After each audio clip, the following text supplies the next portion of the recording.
My name's Elise Macadam. I am an English teacher and head of media studies and English at Birkenhead College. Ian, you were teaching all your life in a variety of situations before you became principal at Wesley College. I had 15 years at Margaret College, then 4.5 years at Opanoni Area School, then 12 years as principal of Reporoa College, and then I've just completed 12 years as principal of Wesley College. Right, so between the two of you, you've amassed a lot of years in education, and I'm really quite curious as to why you think reading may be losing ground in today's contemporary culture. Any reasons for that, in your opinion, Elise? Well, if you look at the neurological facts, 60,000 items get processed when you look at something visual. So it's really fast to take in a lot of information. And reading is something that has to be worked with.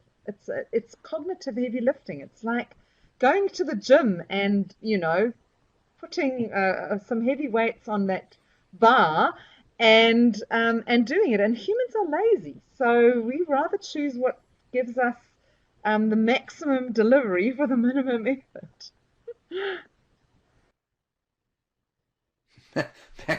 I like that.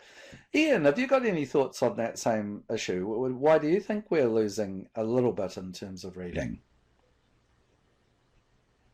I'm trying to convince myself that is true. As I think it through, certainly holding a book open in one's hand and working through it, as I would have done as a child and a young person, seems to go. But people that I observe still do a lot of reading. They might just read on a screen or another device. I also see, in picking up Elise's point, the visual stimulation which is now available. So I can go into my whatever it is that Sky gives me, that I can play back any program that they've screened for weeks on end, and that takes up my time. There are some that I must watch every week, and that basically comes down to at least an hour a day. So that's an hour's less reading than what I would have done some years ago. Yeah. For me, the act of reading was an act of pleasure. And I'm picking that for the two of you, you would be enthusiastic about reading because it gave you pleasure. Did you ever have a favourite book, Elise? The Great Gatsby is a go-to of mine. I just think it is beautifully written. It's got such phenomenal themes and magnificent characters that are layered so well. And even though it was written in the 1920s, that message, well, there's so many messages, is just still current today. That sense of society being rotten at the core and dreams being unattainable, and so we beat on, borne back, boats against the current, borne back ceaselessly into the past, and that's what we do all the time. So yeah, I just find it a magnificent novel, but not for everyone. But any books that really have grabbed your attention, Ian? I just read whatever I can find, and sometimes I'll pick up a book, maybe like a Wilbur Smith, and I simply cannot put it down. I will read it until it's finished. Others I will pick up and read a chapter and decide, no, with this, and then pick it up again 3 months later and really quite enjoy it. So a lot of it depends on my mood. The act of reading really started to get going when I discovered Agatha Christie at about the age of 10 or 11. And then later on, as a young teenager, I found C.S Lewis's science fiction trilogy about Mars and Venus and then events on Earth. But it wasn't until I had almost finished university that I came across Lord of the Rings. And that was like a bolt from the blue. This was writing in a way that I'd never discovered it before. And that's when the thrill of reading really started to take hold in me.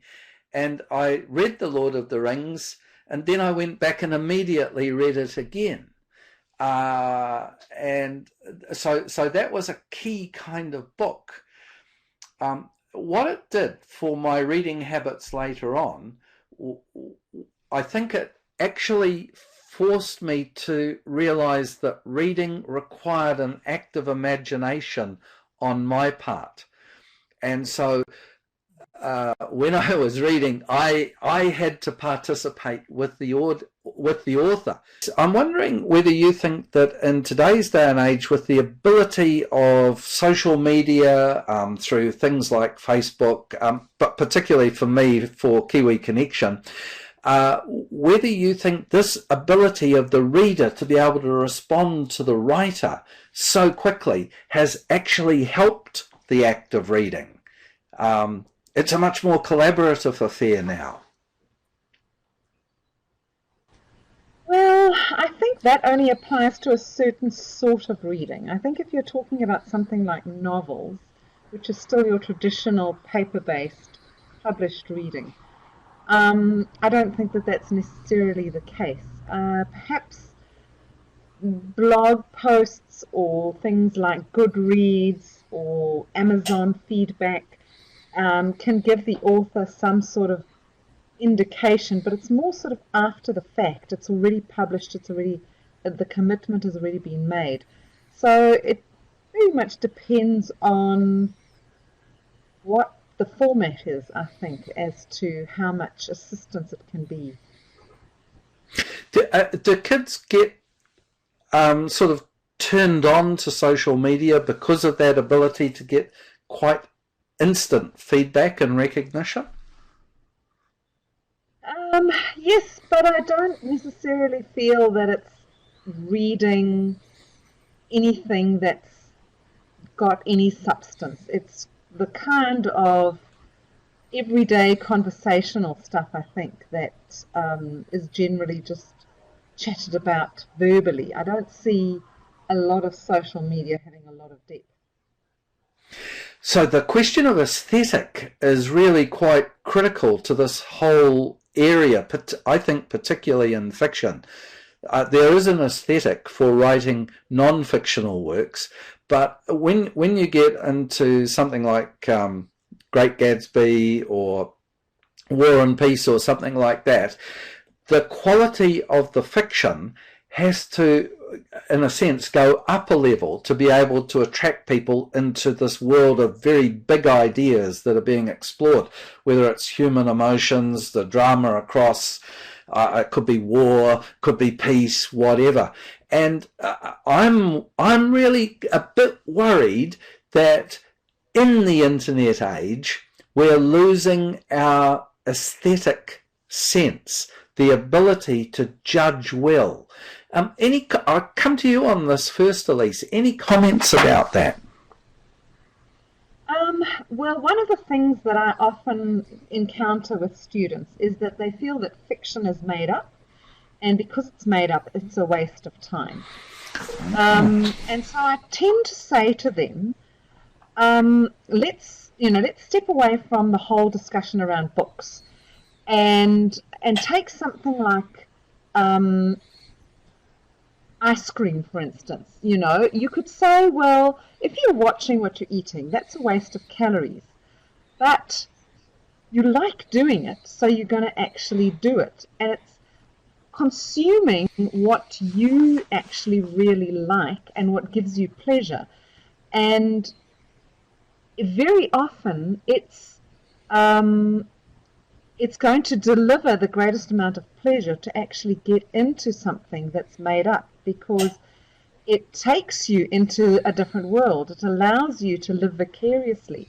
And that's something that internet reading very, very seldom does. It takes you into a different world, and that world actually exposes your own feelings, your own emotions, doesn't it? But the fact that it's made up, yeah. Ian, do you sense that fiction is a way for young people to get into reading, as opposed to reading for information? I'm sure that's the case, because you've only got to think back maybe 2 weeks ago to the release of a particularly popular book, and people queued up outside bookstores waiting for the store to open so they could pick it up. So there's clearly for that group, for that avid reader, that excitement about getting the next chapter. I seem to remember as a boy a weekly chapter that came out in some sort of magazine. I've almost forgotten, well, I have totally forgotten what it was about, but I remember the excitement of every Thursday being able to go to the village store and picking up that week's edition. And as well, that so often, if you can find something, you said for yourself, you got the reading bug when you were able to discover the joys of reading Agatha Christie. For one of my sons, it was a series called Ranger's Apprentice. For myself, it was Enid Blyton. And I think if you can find that thing that sort of hooks someone into reading, that's the key to actually making them enjoy it and finding it fun. But that's sometimes you have to persist, and that's a bit of a problem sometimes for modern parents. They just don't have the inclination or don't have the time to persist and do it. Elise, you said when you were introducing yourself, you belong to a book club. Does the book club help in this act of reading? Yes, absolutely. Two of my favourite books that I was put on the list to suggest to you that would be good to read, I came across in the book club, and I doubt I would have picked them up on my own. One is called Burial Rites, and I can't remember the name of the author, but it's Burial and then Rits, and it's translated from Icelandic. It's set in Iceland, and it's one of these wonderful books that melds facts. So it's all about a trial that was held, and the characters populating the book were actual people. But then, of course, the author has taken that license that a good author does and woven this magnificent story, beautifully told, beautifully written. And then the other book is The 100-Year-Old Man Who Climbed Out of the Window and Disappeared. Oh, yes. That's translated from Swedish. And they take key world events and weave that into the narrative. And I laughed my head off when I was reading that novel. Thoroughly enjoyed it, but I doubt I would have picked it up, So, yeah, it's great. So, in a sense, the book club provides a kind of a social backdrop for reading together, reading for a purpose, yeah. I'm just going to bring up in front of the camera this particular book called The Western Canon by Harold Bloom. Harold Bloom, the eccentric professor of Yale University, one of the most incredibly erudite people about William Shakespeare. But in his book on the Western Canon, he tells us something extremely important. And he compiles lists in 4 different eras of the printed book. Across civilization, going all the way back to the Greeks.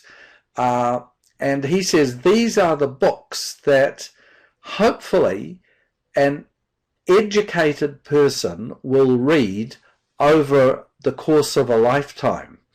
And when I looked at his books, the percentage I was reading was like that compared to these very extensive lists. He makes the point that, of course, the world is swamped with a flood of literature, and some of it is outstanding and a lot of it isn't outstanding. That comes back to the aesthetic thing.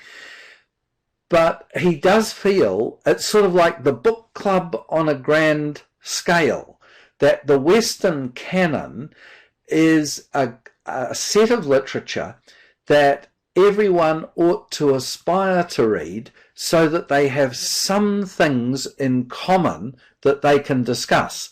Now, obviously, from a Christian perspective, I'm really interested that he puts in the Bible, but alongside of that, he also puts the Quran, he also puts the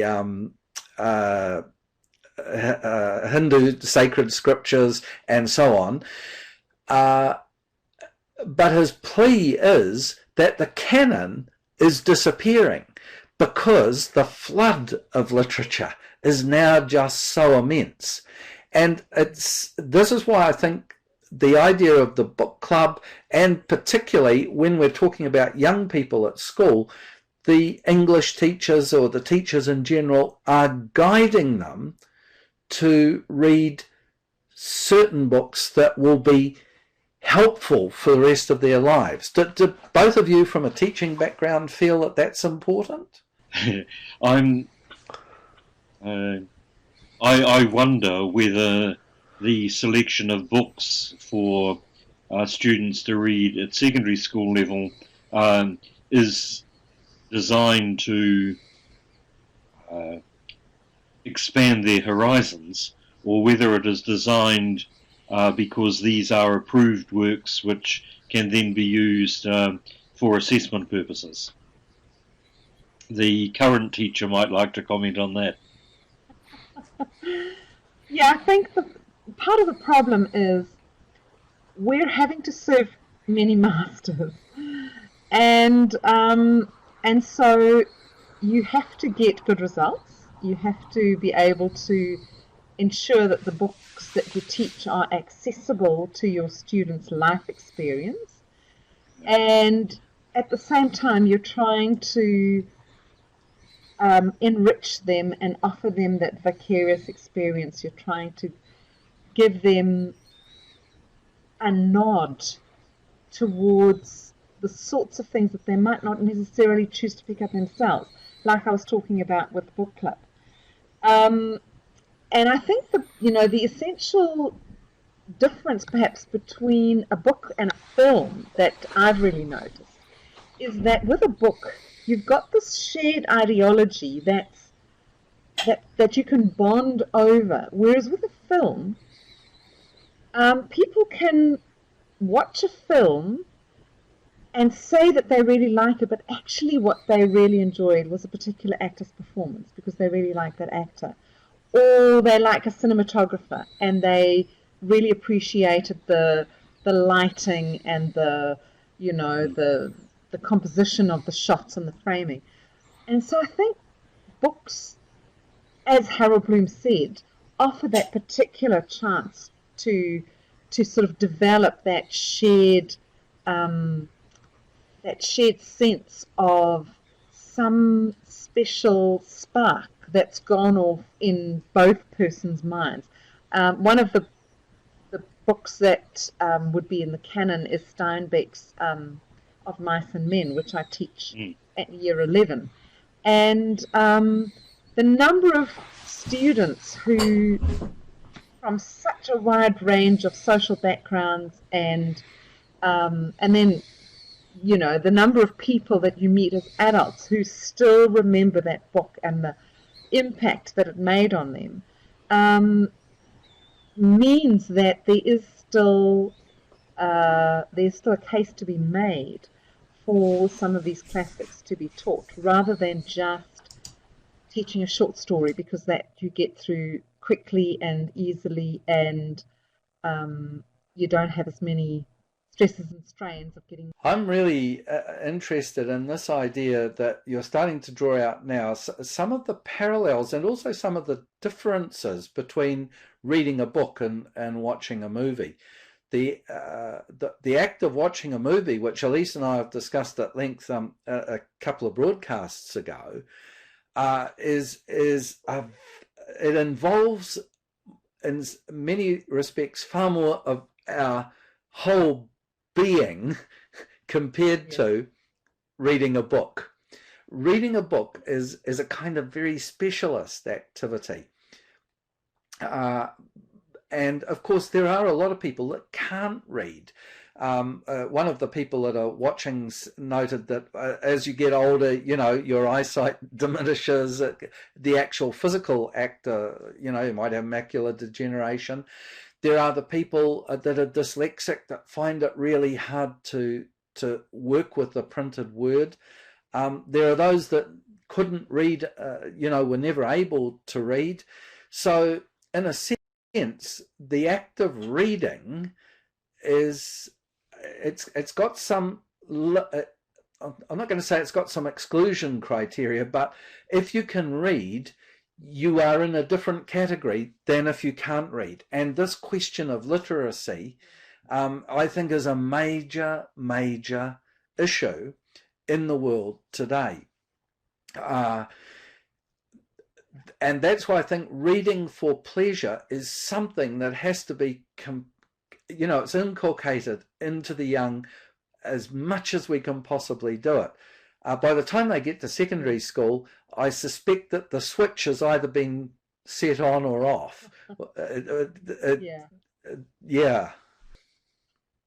Well, I found it was always much easier working in my last 12 years with largely a male audience. They would read if there was an immediate use for what was being read. So I read this piece of writing because it will enable me to do whatever it is that's required, be it working how to tune a carburetor or how to plant a garden. But in many cases, to ask them to sit with a novel and to find that a pleasurable experience was just impossible for it to happen. Yeah. Elise, do you find that the students that you get that the switch is either turned on or off by the time they get to secondary school? Yeah, that does tend to be the case.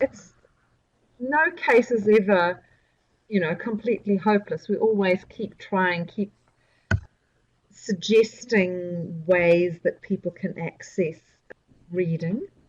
But one of the things that is so special about reading fiction is that it offers so much more in terms of the neurological benefits. Really write well as well, because there tends to be a little bit more crafting that goes into writing fiction than non-fiction. And so that's something that we really try and push as much as possible. Look, I'm so glad you mentioned that, because it was going to be one of the points that I wanted to bring up overall, and that is that the act of reading also stimulates some people to the act of writing. And writing is something that, the three of us have probably all done a lot of professional writing in our day. Have either of you ever done fiction writing? No. A marginal amount. I've done a lifetime of fictional writing. That preaching sermons is very much an act of creating a work of fiction. Sermon as a written art form and then a preached art form, I think, is probably the most neglected art form or genre in writing today. But it's actually got quite an honourable history if you go back in the past. And there used to be books of sermons and so on. that were doing the book club function in some ways. You would do this for edification. This idea of learning to read well so you can learn to write well. And what I've been doing in Kiwi Connection in the last few weeks is working with this idea of a zine.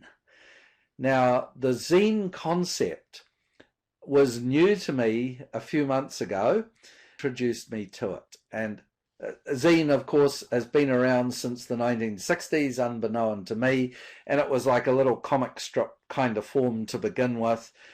Obviously came from the word magazine, and it struck me that many people that are in churches are actually very good writers because they've spent a lifetime reading important books, including some of the biblical books. And sometimes in study groups, they've been discussing these concepts for years and years and years, just like book club.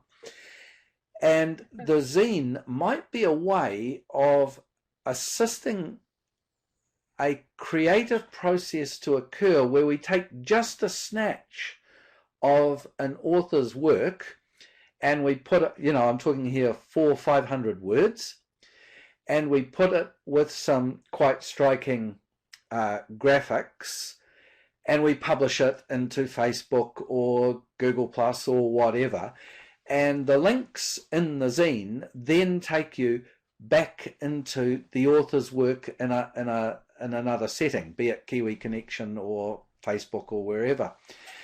And I was talking to Elise's son, Stuart, and I showed him the stats. We'd produced 3 zines so far, and a total number of words written by 3 different authors, probably no more than 1,500 words, and we'd generated 8.5 hours reading time of well over 100 people would normally we wouldn't expect to see reading these things. And it kind of revitalized what I thought, well, we've got teachers like yourself with years of experience, and we've got people that want to say things in today's world of social media, but we need to give them a little bit of a hand up into how to do that and how to write with an aesthetic quality. Now, I'm very, very lucky because the people that are writing the zines that I'm doing the graphics for, they know how to write very well in the first place. But what about some of the others, you see? And I think book club could say, hey, I'm not talking about doing it through Kiwi Connection. A book club could actually start to think about, well, we read well, how do we now take the next step to writing well? And as you become more of a writer, whether it's sermons or newspaper articles or whatever, blogs, as you become more of a writer, you actually become a more avid reader. To write well, you have to read really well. And I'd like to sort of draw this to a bit of a close by talking very briefly about the last book I read, and then I'd invite you to talk about the last book you read. Well, I'm going to go 4 or 5 books back. The last book that I read, I should have read when I was a teenager, or I should have read when I was a young adult. And it was Herman Melville's Moby Dick. And I don't think I've ever read a book that's had such a dramatic impact on me. It's an absolute classic. It's an incredibly strange work in a way, but it's one guy who, in telling this tale of the quest of the whale, is actually speaking a huge metaphor about what America is.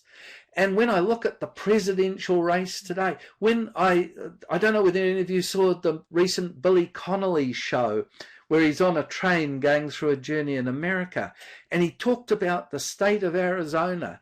And I didn't know this.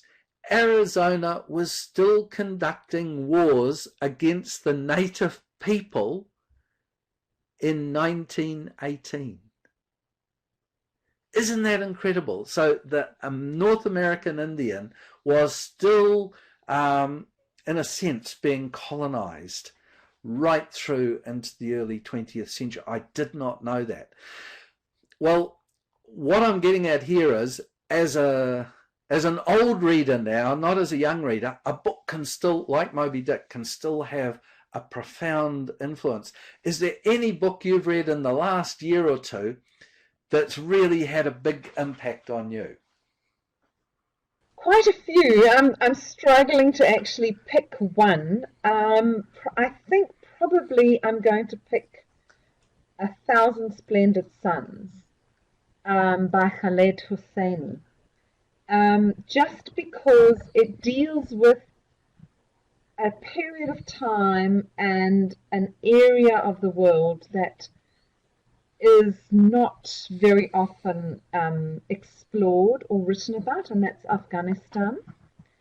And it takes you into the world of what it's like to be a young girl growing up into womanhood and then getting married, and what her experiences are and how society treats her, and what it's like to be married with no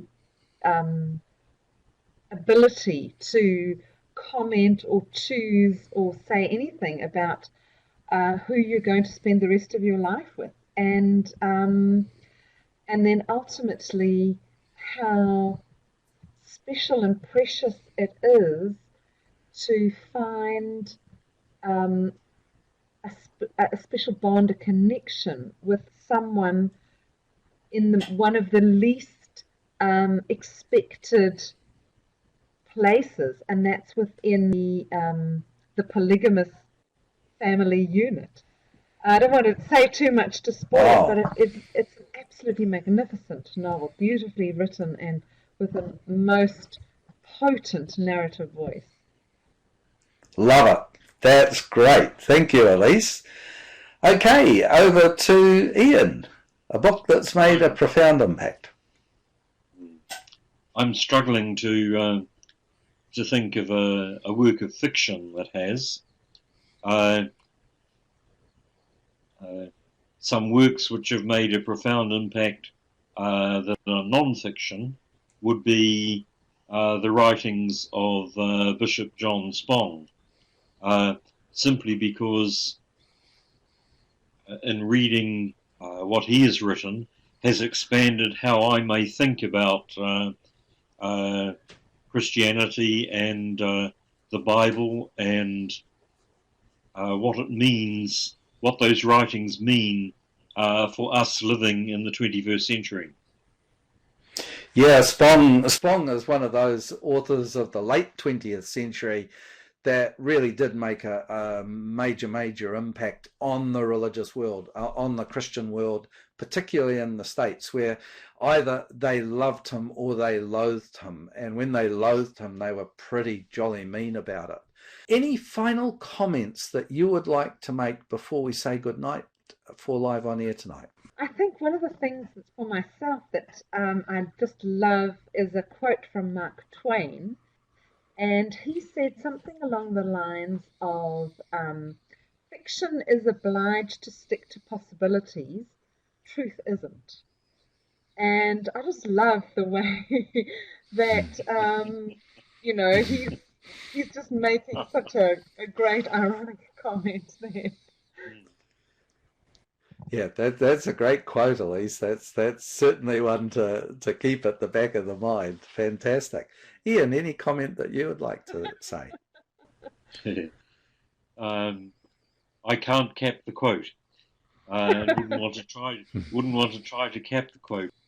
For me, at this point in my journey, the value of being able to read good fiction is that I am allowed to escape, and I can live in another situation for maybe only 20 minutes, sometimes for a couple of hours, and at the end of that, I feel as though I'm energized to begin the next phase of the journey. For me, that is the value of being able to read. Both very helpful ways to end. So thank you very much for coming in, and we'll see you again sometime in the future. Thank you. Good evening. Okay, good night. Good night.